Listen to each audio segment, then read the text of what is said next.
Chris from Wappinger Falls, New York. Can you tell me about the Collision in Korea event in 1995 with WCW and New Japan Pro Wrestling? Nobody ever talks about it. It never came out on VHS, and it didn't even show on cable until 2 months after the event took place. Why is the show kept so secret, and do you know of any horror stories from the event?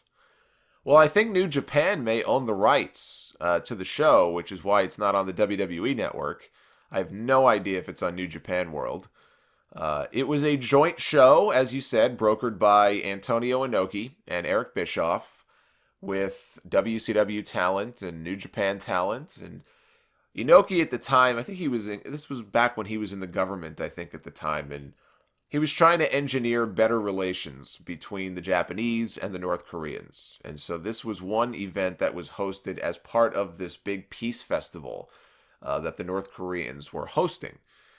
Muhammad Ali was there. Bischoff came over with Ric Flair and the Steiner brothers. I think Chris Benoit wrestled on that show under a mask as the Pegasus Kid or Wild Pegasus or whatever name he was using.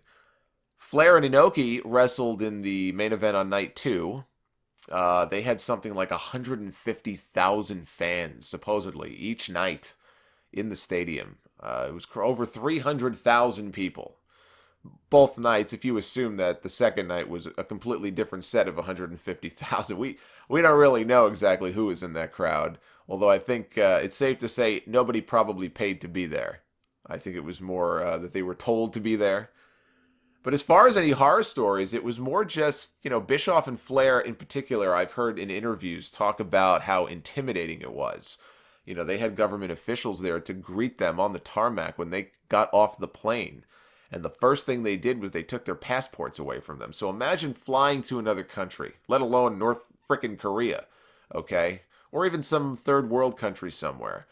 And imagine the first thing that happens when you step off the plane is you have, security people with guns or something asking for your passports and confiscating them from you. That would probably be the first sign that this might have been a bad idea. So I've heard them talk about that. I heard there's a classic Scott Norton story. I guess Scott Norton was there too.